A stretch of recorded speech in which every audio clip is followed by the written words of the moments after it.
All right, folks, welcome back to another episode of the UNDR PAR pod. We are so grateful for all the support for these first two. It's been a lot of fun thus far. We're going to keep them rolling, and we're excited to bring our first guest to the show today. But before we get into that, I think we've got to dive into last week. I mean, tough scene for us. We were confident in the parlay for the NFL. Things were looking good. We hit the hardest one. It felt good for a long time. The Rams was the hardest game, and that was the most atrocious football game I've ever laid eyes on. But that was the hardest leg, and we got through it from the start, and then hit the next two with ease, Washington and KC. But it was the MVP in my opinion, the guy, the man, the myth, the legend, Josh Allen. Just put the team on his back. Yeah, he literally is Superman. It's incredible. It is incredible to see. Well, I think we learned a lesson.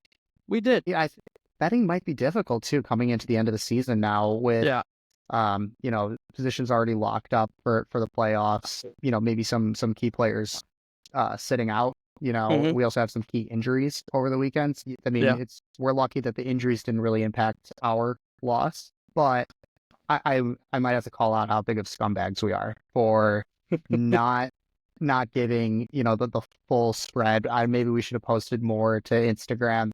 People got to comment if you want more posts, but we won way too many that people aren't aware of. Yeah. And that might get us in trouble.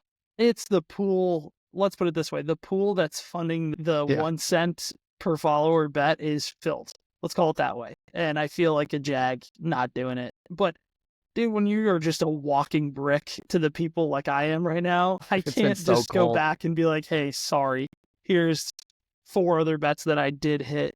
A couple of first touchdowns that I'm pulling them rabbits out of a hat, Literally. No business doing that. But to your point, we're hitting in the right ways, but we gotta start hitting with the people. And tonight, you hear the wood knocked on. We're feeling good. Monday Night Football's looking strong for us. So let's keep the train rolling and see if we can't get a win for these people. Yeah. But that being said, I think overall it was a great week of football. I think we've got a lot ahead. Golf, shout out to Jake Knapp and Patty T, both UCLA Bruins, both phenomenal amateur golfers and turned, I know Patty's been on the scene for a while in the women's game, but Jake has really tuned it up this last year and a half. So it's great to see a nice Grant Thornton win and something exciting out that way. But hey, success is success. Hey, success, it's a win. A win's a win, right? And I think, we're talking to someone who today that's going to have to agree with that. A win is a win, and a win is the right step in the right direction.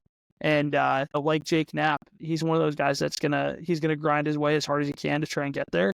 And I think we're really lucky to have him kind of on the cusp in the start of his career, and let's see what happens. So let's say before we bring him in, do you see this guy as a bouncer at the club, kind of Jake Knapp-esque? Is that what you're getting at? Big. Where I was going with that was more of this guy will do just about anything to make it in the game, aside from bouncing at a bar, because I'm sure when the folks see him, if you get the chance to watch this one on YouTube, you'll be unclear if this kid can even be allowed in a bar. He's the babyface killer. Yeah. He's a grinder on the course. He is dedicated to the game, that's for sure. But I think the best thing to do is just let's kick it off. Let's get him going. Let's bring him in. We'll dive right into it. Folks, this is UNDR PAR Pod, Episode 3. Welcome our guest, Charlie Nikitas.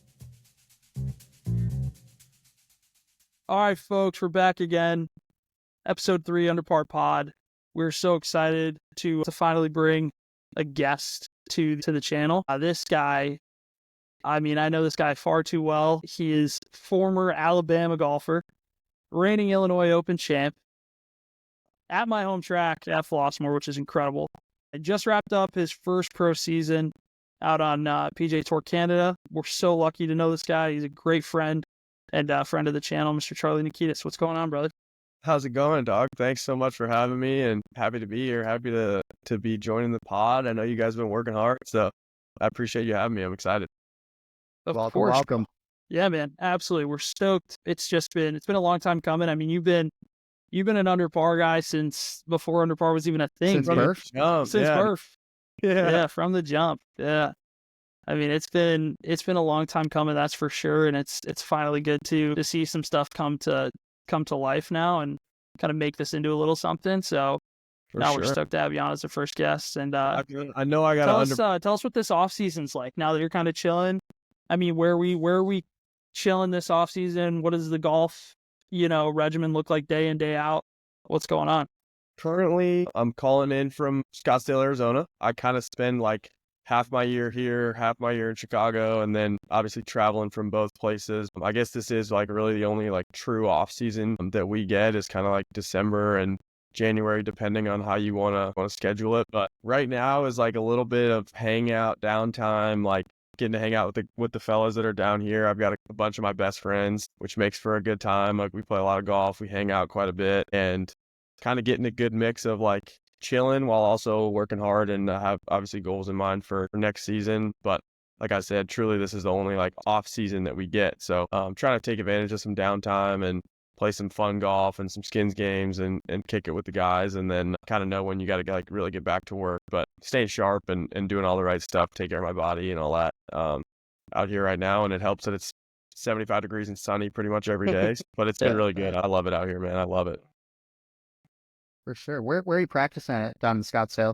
So I just joined Phoenix Country Club, which is a whole nother story, but I got really lucky. I got really lucky to get in there. There's only 5 spots for this like developmental pro membership, and kind of worked out like right place, right time. And they had an opening and I jumped on it. It's hard to come by memberships out here, especially ones that are like financially reasonable. And that just worked out great. And I've been hanging there ever since. We've got a good crew of guys, Michael Fiegels, Grant Hirschman, 2 of my best buddies, and a lot of good members too that have been really good to us, and good facilities, good golf course. They just hosted the Charles Schwab Cup a couple weeks ago. Bernhard, obviously. That's a goat, dude. Yeah, it's unbelievable. But yeah, that's where I'm spending most of my time out here now, which has been. That's huge. I mean, Scottsdale is kind of the guy's trip. I mean, that's where everyone goes down and makes a trip at some point. Could you give us 3 like must play spots? And maybe even 3 like stayaways. Like don't even bother heading out to some of these places because there's so many options, right? There is a ton of golf, and it just continues to get more and more and more expensive, which was part of the deal. Not having a golf course, like I had to pay that like to play golf, which was brutal. Like I don't got it like that. Like us struggling mini tour pros don't have it like that. So I will say like one of them that's on the list of like everybody says you got to play and whatever, that I will stand by is Quintero. For it's sure. Kind of out in nowhere land, but it's sick, and I played it in really good shape. That's probably one. In terms, I haven't played like the Silverleafs and the Whisper Rocks and the Estancias and whatever, which are like all the private, kind of hard to get on anyway. Sure. But I haven't played Weekopa, but I heard that one's very much in the realm of Quintero. And then like everybody wants to play TPC Scottsdale. I literally live like out that window right there is TBC Scottsdale. I live in the gates, like they rope it off, and there's SWAT trucks every time for the tournament. Right. So honestly, TBC Scottsdale is awesome. I think like the experience of playing that golf course while the stands are up is worth. I don't know what it costs to play, but it can't be cheap. That'd be crazy. It's not cheap. But like the stadium course is good, is really cool. When the stands are up, and then even TPC Champs, which is right across the street, is a really good golf course too. I would say those are 3 that like, if you're going to come, I'd probably play. Check those ones out. I don't think there are really any like stayaways. Like, I was practicing when I did have a golf course out here. I practiced at McDowell Mountain and the Raven, kind of down in Phoenix, right across the street from Legacy. Like Legacy's good, Raven's good, McDowell's pretty good. Like, there's not a whole lot of bad. Longbow is good. Like there's a bunch of like even that you wouldn't see on like a list of places to play that are pretty good. There's just so much golf out here, and like for good reason, obviously.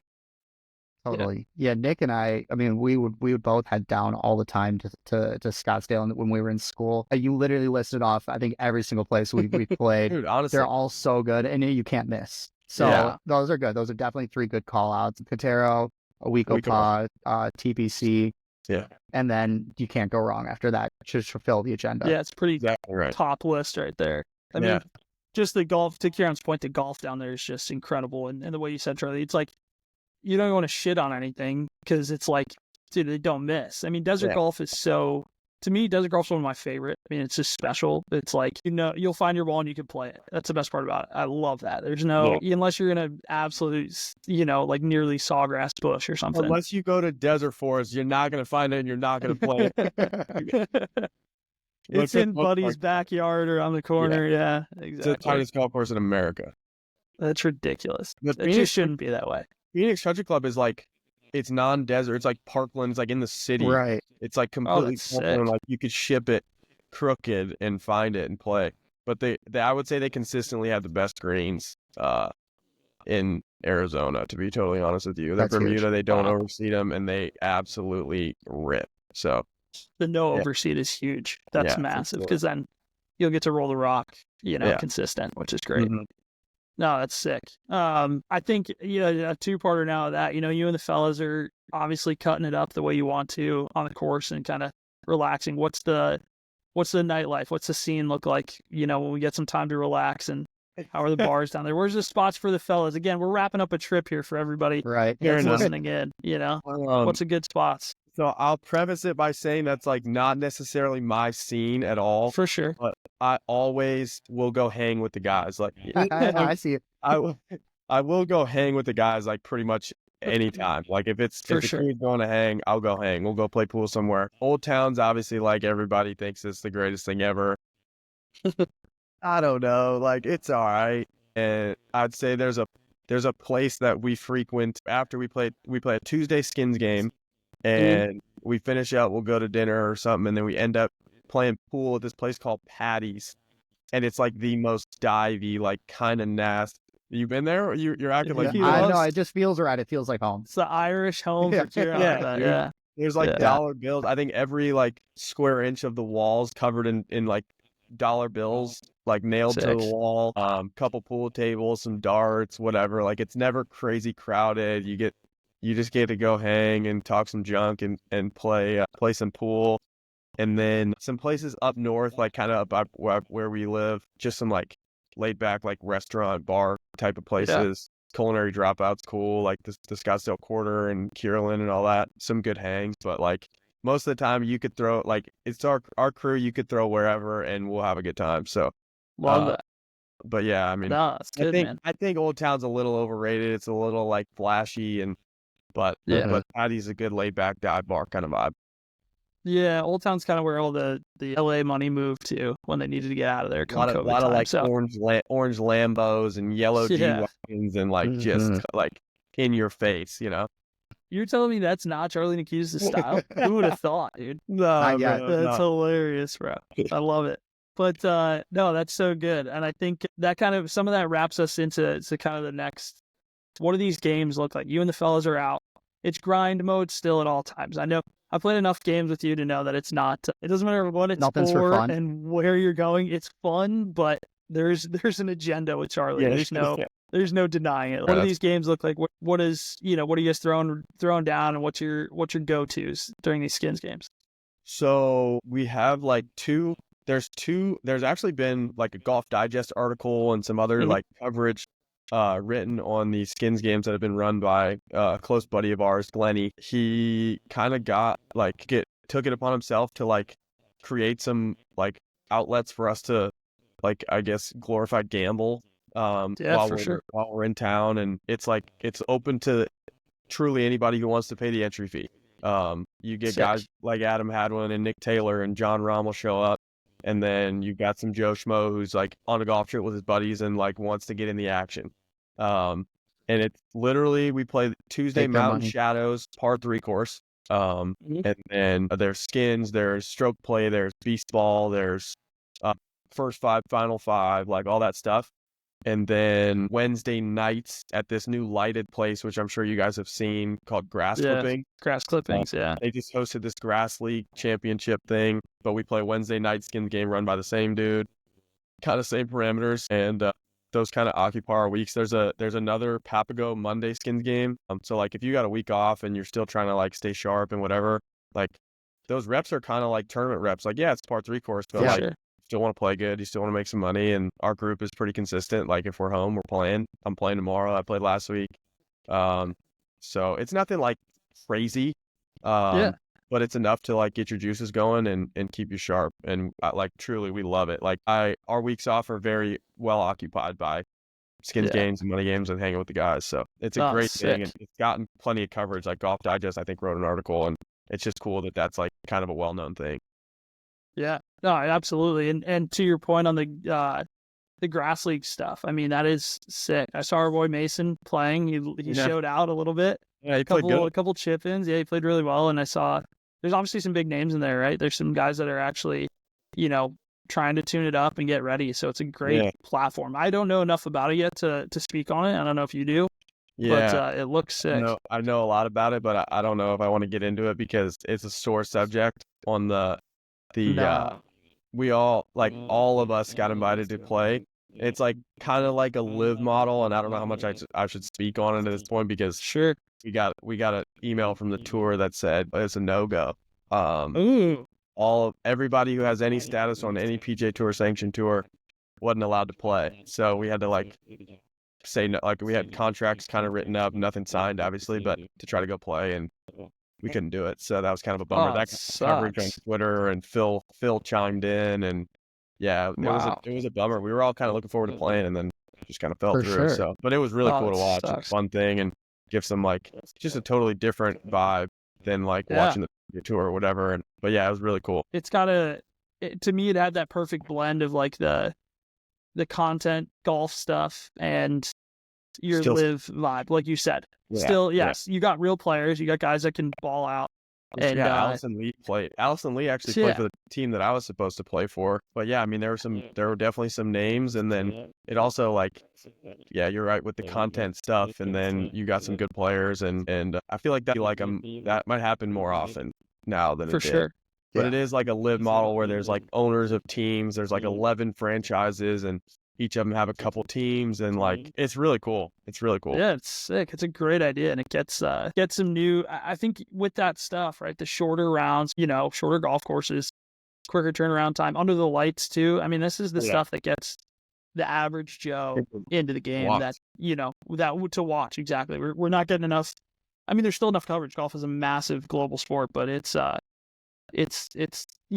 on the decline by any means, but from a spectator standpoint, we need to get people back into it. We need to get more people off the golf course, but that's my opinion. But no, there's huge opportunity though. Is kind of what you're getting at. Is like there's untapped content that night golf stuff, team stuff, and all of the content creators out there are really just grabbing at it right now. Yeah, at under par. Yeah, we're waiting. I mean, my email's not blowing up. You know what, dude? I've got no contracts. I've got negative status, dude. They can get guys a two-man best ball team under par playing for like the Chicago team or something. The Chi-Town team would show. If you were to put together a Chicago team, that would be pretty filthy. Yeah, but they got the fucking Minnetonka Muskies or some shit out there. What are they doing, dude? I'll bring out the Wheaton Wombats, dude. Come on, we're showing out. Boom. Let us in. How quick was it? I know that was on the spot. You know that. I don't have notes on the Wombats, dude. Come on, man. We're ready to rock at any time. No, I love that, dude. It's fun. And like Kieran said, if we, we'd be the guys. We'd be those stupid guys that would throw to come play a skins game with fellas like you and just get our... Dude, that's to your point. I've heard enough about these skins games to know you're not blowing smoke. Like, these guys show up. These guys want to be sharp. You got to, like you said, a Hayden Buckley. Rom's in the scene now. He's going to show out. Like, there's going to be guys like that come out, and we would be those dudes on a golf trip that would pull up and just be like, I'll come play. Yeah. I mean, and anybody can make a one too. Like, the average hole on Tuesday is probably like 90 yards. And then the average length of the hole on Wednesday nights is probably like 150. Like, you got to hit a couple 6-irons, but like for the most part, like, you're trying to hoop it all day, and you never know. Yeah. You never know. The problem with that par 3 course, I did get to play it once. Those greens are crazy. Oh yeah. Like, if you don't make the one, sign me up for 5. Yeah. Yeah. Truly. I love that. The sign me up for 5. Yeah. Just like that. I have a T-shirt that says that, dude, from under par. It just says put me down for a 5. Exactly. It's a classic, dude. Just don't worry about it. I'll be in the cart. Don't worry about me. Yeah. Man. But no, Charlie, this is awesome, man. So I think, if you're cool with it, we're going to fire through. We got some rapid fires, and we just watch your take on some stuff, and then we'll kind of round things out, man. So let's, Kieran, I'll kick it off, and then I'll give you the floor from there. We'll go back and forth. We'll go back and forth, a little ping pong here. Give me, if you're willing to share, most famous person in the context, and how'd you guys meet? And I know some of the crowd you hang out with, there's got to be a pimp in there. Dude. Wow, that is not a question I was prepared to answer. There's going to be probably 6 in a row you're not prepared to answer. All right. That's the objective here. I'll tell you that much. Famous. And Nick Hardy doesn't count. I was going to say, dog. I mean, that's plenty up. I don't know, dude. Peter Malnati, maybe? I don't know. I'm trying to think of... dude. I love Malnati. He's the man. He's maybe the nicest guy of all time. I'm trying to think of some basketball players that I kind of grew up with. I don't know. I'd probably just have to run Peter Malnati. Let's do it, dude. It's not a bad take. Not one. Peter Malnati or Jay Sewell. Peter Malnati or Jay Sewell. Shout out, Coach, dude. Shout out, Coach. Love that. All right, I got one for you. This one, you kind of need to visualize it. It's a would you rather. Would you rather have a 6-footer to play in the U.S. Open or one more shot with the girl from Seattle?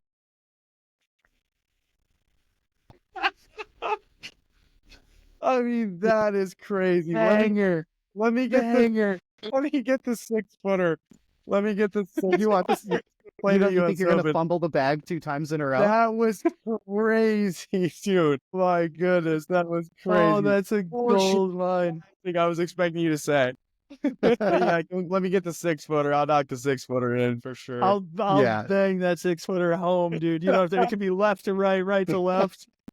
You could have spike marks through. I could be Rory McIlroy at the U.S. Open. Pause. That thing's going in for sure. Oh, I love it, dude. That's incredible. Yeah, I was excited to see how that one would go. Oh, that is so good. All right. We'll lighten up on you. We'll lighten up. Next, we'll lighten up. All right. So this is perfect. We've been talking skins games. We've been talking money. What do you think, if you could date back, whether it's at home at Merritt or, wherever, biggest money match you've come across? Biggest game. You feel like, dude, this is one time this happened. I don't know. Maybe Shore Acres. For sure. Just because it's with Bennett. But I don't know. Like, that story tells itself. Yeah. Yeah, honestly, we don't go crazy. Like, it's all pretty friendly. Like, it'll get the juices flowing, but it's got to be a Shore Acres day or a Merritt. Well, day. flip it then. What's the best game? Like, what do you have a story that you feel like, dude, this thing took a turn? Like, we were up big, vice versa. We were down and we battled. Dude, I mean, it's happened so many times. Like, you just kind of you kind of got to be prepared for anything. You're playing scotch and you're up X, and all of a sudden 2 guys throw it hammer, press, re-roll, yada yada yada, the whole shebang. For sure. And then both of them make birdie, and your putt lips out, and then all of a sudden you're walking to your car, slamming the trunk. Like, you had them covered, and then yeah, I mean, 100 times. Shore Acres 18 was a par 5. Merritt Club 18 is a par 5. Like, there's always action. And I will say, this is the one thing that has happened 100 times. 17 at Merritt for 4 or 5 years straight. There's a side press on. Somebody hits it in the left rough or the right rough, presses.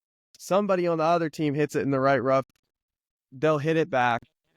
And if Patrick Flavin is in the group, he's got 20 feet. It's going in. I don't care whose team he's on. It's going in. Somebody's making birdie, and whoever had the lead on 17T does not have it on 18T. That's sick. Every time. I love the inside knowledge. On 17, so every time. That is sick. I mean, yeah, you're talking... Well, you're like, for the folks at home, just for reference, you're talking Brian is a phenomenal ball striker. Let's put it out there. Patty Flavin is going to not miss a fairway. And Nick Hardy... Nick Hardy is a PGA Tour winner, so they're doing fine. And in case anyone was curious, Charlie Nikitas only knows how to find the center of the club face. So it is a tough group to down, and this hole specifically is not an easy one. So that is why I could see how the tables turn there. That's funny. I wouldn't be shocked if I get back to Merritt in the spring and they built a new tee box in the back of 17. Every time that hole gets longer and longer and longer, and all of a sudden you got a 5-iron at the corner, and you're like, I used to flip a wedge into this hole. I don't know what's going on. Used to take it down the hill and rolling up. Yeah. No, that's awesome. All right. You ready? Yeah, I hope so. You think I'm gonna hit you with another one? This one will be easy. All right, let's take it as easy as we can. Give us your favorite golf course you've ever played. Shore Acres. End of discussion. Bar none, huh? Shore Acres. Really? Forever and ever, Shore Acres. I've played a lot of good all ones. in all. Yeah, I mean, I love Rainer. It's always in great shape. I think the vibes like tie into that too, being like I'm always with my buddies. Bennett's always there. That's my guy. We always get good games. I think Shore Acres. I think I have like a good top 3, top 5, but Shore Acres is always at the front. Hit us with it. Give us the top 3, top 5. Shore Acres, Old Elm.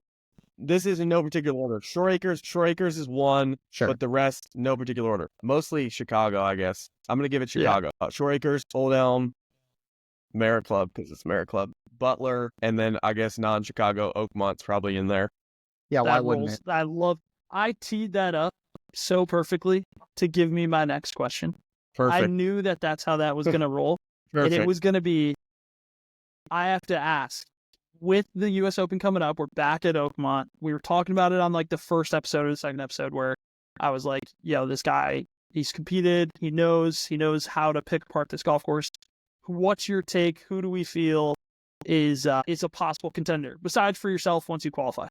So they redid Oakmont, or they didn't redo it, but they went in and changed some stuff. I put the USM in Oakmont 21, and apparently the bunkers are deeper. There's some more sections of greens. Who would be good? First thing, I mean, it's a ball striker's paradise. Scotty Scheffler. If you don't say him, sure, it's a missed opportunity. Scotty Scheffler, maybe Victor Hovland. Good take. He can stride, because you got to hit it far and you got to hit it straight, and then you got to chip it pretty good and then putt. So feel free to miss a long iron or two, I guess. Yeah, seriously. It is the US Open. So, yeah, I mean, Scotty Scheffler, Victor Hovland, Colin Morikawa, you never really know. Probably could play pretty good. I feel like I'm missing some names. I don't know. I could probably play pretty good there. I'm just get in. That's it. All you got to do. All it takes is one. That's all it takes is one. I'll fire off one more. That was an audible. Give us another one. That was an audible. So give me, I mean, obviously it was amazing to see, Illinois Open this year has got to be huge for you. Floss is such a good golf course, and it's the home game, right? It's a good championship to win. So this is, most memorable moment on the golf course. I know there's probably others other than that. I know it's the first pro win. It's huge, but what do you feel like the most memorable moment of your career thus far? Whether amateur or professional. Outside of the Illinois Open? Yeah, give me outside of that, just because we know the magnitude and what it meant. And great to see your family, obviously, with you and everything. So for sure, 2 of them come to mind. First one, actually, just one, and it ties into Oakmont too. Sure. U.S. Amateur Qualifier in 2021. It was my last try. I knew I was going to turn pro after that year. I had flown back. It's kind of a long story. I'll try to make it as short as possible, but I had flown back Saturday night from New York. I just played a tournament, played 6 days in a row. Like, I was kind of tired.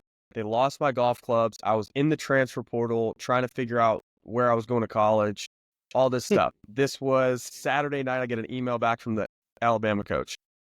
Sunday night, I'm like all day Sunday trying to put together like a backup set of irons, some clubs for my basement, like so I can play golf. Monday morning, USAM qualifier. My clubs get delivered Sunday night. I show up at like 7 at Lakeshore, which place is also pretty sick. That's probably in my Chicago spot. And I play 9 holes. I shoot like 2 under. My mom pulls in at the turn. She's like, "You look tired." I'm like, "Yeah, I am tired." and I carry my bag for 36 holes, whatever. And she didn't even ask me what I shot. She's like, "Do you want me to carry your bag?" It's like, "Yeah, sure."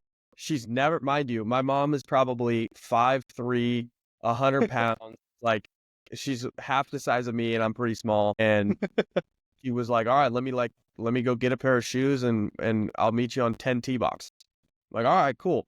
So I hit the tee shot on 10, and I'm like telling her like what to do. I'm like, "Just carry the bag, I'm a lefty, so put it on this side of the ball. Like, follow the other caddies on the green, all this stuff.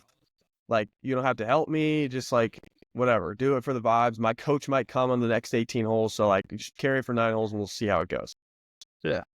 So I shoot maybe 2 under again. I think I shot 4 under. I don't know, 3 under, 4 under, whatever. And we go get lunch. We come back. She's like, I can carry for 9 more holes if Gary doesn't show up. Like, it's fine. I'm good. I got it. So we play 9 more holes.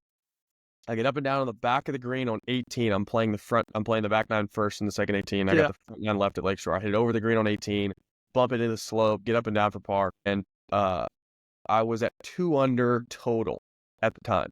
Okay. And I said to my mom, we should probably get to 6 and then we'll figure it out from there. I was 3 under. Sorry, I was 3 under total. No, it might have been 2. We should probably get to 6 and then we'll look at a leaderboard and like see what's going on. I'm not a leaderboard guy, whatever. So we make the turn. She's like, I'm carrying the bag. I got it. Don't worry about it. Just play golf. All right, cool. I birdie 10, I birdie 11, and I hoop a wedge on 12. Shut the hell up. So I get to 6, like off the right there. And I'm like, we probably shouldn't look at a leaderboard. Like, let's just not. At that point, let's just not. So I make a bogey in there somewhere. And I figured I was the last group on the golf course. I figured that I had to make 1 more birdie, whatever. I get to the par 5, which is 7. So my 16th hole. And I hear a CDGA official like say to my dad, like, yeah, like you should probably get 1 more. I'm like, come on, bro. So I had to back off. I had like 3, 4, 5 feet for birdie on 16, and I had to back off because I couldn't breathe because I knew I had to make birdie. Yeah. Make birdie on 16, make par on 17, and I thought I had to birdie 18. There's like 8 guys warming up on the putting green right behind 18 green, which is 9th hole. So I'm like, I think I have to make birdie to get in, pars in the playoffs, whatever. So I had like 10 feet. I miss it high side, tap it in, and I take my hat off. I'm shaking it. Guys' hands. My mom's crying. Like, what? Like, why are you crying? She's like, you're it. Like, what? No fucking way. I shot 6 under all day. I think I finished 2nd. Charlie Waddell was only due to beat me. There was only 2 spots. So I qualified for the USAM with my mom carrying my clubs for 27 of the 36 holes. Never caddied for me before. Like, all she did was smile and give me fist bumps, and my dad was there. And then to play the USAM was like basically my last amateur event was amazing. So sorry for the long story, but that is by far my favorite story. Do not apologize. You couldn't have summed up a better answer to the question. I mean, that's incredible. What a moment to share, obviously, with moms, right? That's a lot of kids' dreams, dude. That's you lived out a lot of young golfers' dreams, and I think that is something to for sure memory bank forever. Yeah. That's awesome. Yeah, absolutely. Incredible. That's really cool. And I mean, no one can discount how hard those walks are in those qualifiers. They are so long. Yeah. I mean, absolute trooper. So wow, what a great day. Yeah, congrats on the golf, but I mean, it's moms. I know that. The whole time no I'm one cares about Charlie qualifying for the USAM. Poops on 12 or whatever. Move on. Yeah, she's welcome on my bag whenever she wants. She almost caddied for me at Q4. She's caddied for me at some mini tour events since then, and she's got a pretty good record. If I ever need something low, she'll come hang out. That's sick.